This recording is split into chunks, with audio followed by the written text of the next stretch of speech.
मराठी, अच्छा हिंदी मिक्स बोलते, चलो मराठी बरं ठीक आहे, जे काही असेल ते. खूप पेशन्स बघितलाय तुमचा. सगळ्यांनी स्वातंत्र्यवीर सावरकरांनी कुठलं गाणं रचलं, कुठली आरती म्हटली, त्याच्यानंतर स्वातंत्र्यवीर सावरकर अंदमानात काय होतंय सगळं. पण ह्याची सुरुवात कुठून झाली माहितीये का? गोष्ट सांगणार आहे, भाषण नाही देणार, कारण मला भाषण देताच येत नाही. इतक्या सगळ्या मोठ्या लोकांनी भाषण दिलंय, त्याच्यानंतर मी काय बोलणार? मी तुमच्यासारखीच आहे.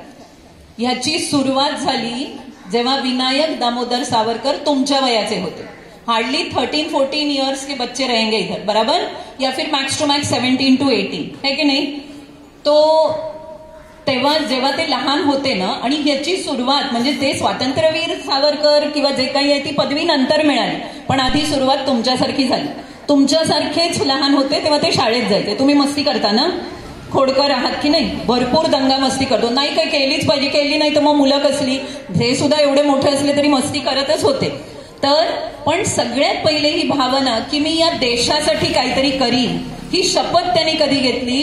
तुमच्यासारखे वयात 13व्या किंवा 14व्या वर्षाचे असताना. जेव्हा चाफेकर बंधू, हिस्ट्री में पढ़ा रहेगा ना 8th स्टैंडर्ड का, हिस्ट्री में Chaphekar brother skilled officer Rand, है कि नहीं? ओमकार इंटरनेशनल रहने दो, शिवाई बालक मंदिर रहने दो, Madvi college, anywhere, 8th standard का हिस्ट्री में कोई भी स्टेट बोर्ड रहने दो, किधर भी रहने दो, this one line is there, right? So Chapekar brother skilled officer Rand, बरोबर. तेव्हा ही घटना जेव्हा झाली तेव्हा ती नाशिकमध्ये विनायकाच्या कानावर आली. मी तुम्हाला विनायक सांगणार आहे, स्वातंत्र्यवीर सावरकर सगळ्यांनीच सांगितलं, त्याची सुरुवात कुठपासून झाली हे सांगते. तर जेव्हा ती विनायकाच्या कानावर आली तेव्हा तो 11 ते 13 वर्षाचा जो काही त्यांचं म्हणजे वय असेल, तुमच्या एवढंच होतं, तेव्हा ते प्रचंड अस्वस्थ झाले. बापरे, इतकं सगळं होतंय आणि इंग्रज नावाचा राक्षस माझ्या देशात आला. हमारे इधर कोई दूसरा आके घुसेगा तो हम लोग सहन करेंगे क्या? नाही. आपल्या वर्गात जरी नवीन मुलगा आला तरी आपल्याजवळ ग्रुप असतो, बरोबर आहे की नाही? बाद में उसको हम लोग अपने इसमें ऍडजस्ट कर लेते, राईट? तो त्यांना असं वाटलं की हा राक्षस आपला देश पोखरतोय. तेव्हा त्यांचं वय फक्त 13-14 असेल. त्या दिवशी रात्री ते प्रचंड म्हणजे त्यांना मनस्ताप झाला, ते रडले.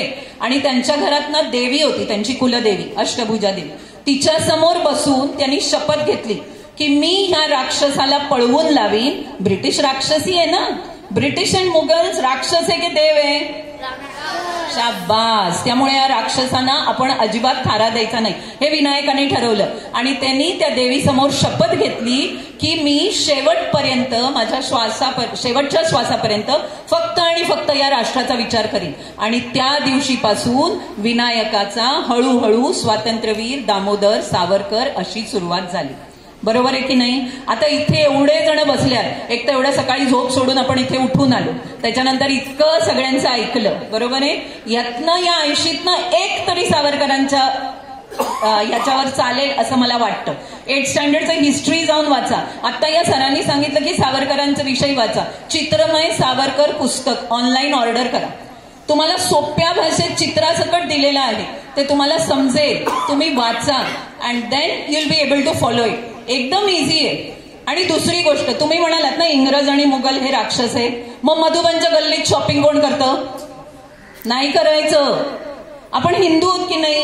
हिंदू म्हणजे कोणी असू दे, मराठी असू दे, गुजराती असू दे, जैन असू दे, कुठलंही असू दे, सावरकरांनी कास्टिझम केली नाही. ज्या डेमोक्रेसीत आपण राहतो, ज्यांच्यामुळे आपल्याला मिळाली, या लोकतंत्राच्या बाजूनीच सावरकर होते. त्यांनी नेहमी म्हटलं one man one vote, right? हम लोग डायरी का कॉलम भरने का ही नहीं है, पेरेंट्स को जाके बोलने का है. तिथे असते की नाही, nationality Indian, caste Hindu, subcaste dash. आपल्याला एकच जाते, एकच धर्म आहे. काय आहे? मानवतावादी. आणि दुसरा म्हणजे आपण सगळे हिंदू आहोत. आजपासून जिथे जिथे कुठे हे ब्रिटिश किंवा मुघल किंवा मधुबनच्या गल्लीत कुणीही शॉपिंग किंवा काहीही करायचं नाही. आपण स्वदेशी म्हणतो की नाही, बरोबर आहे की नाही? आपल्याला स्वातंत्र्यवीर सावरकरांच्या विचारांवर चालायचंय.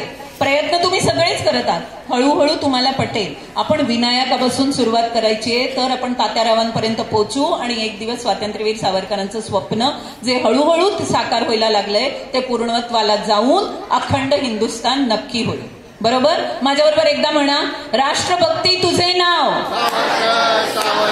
राष्ट्रभक्ती तुझे नाव, वंदे वंदे 2च मिनिटं घेतली हा मी.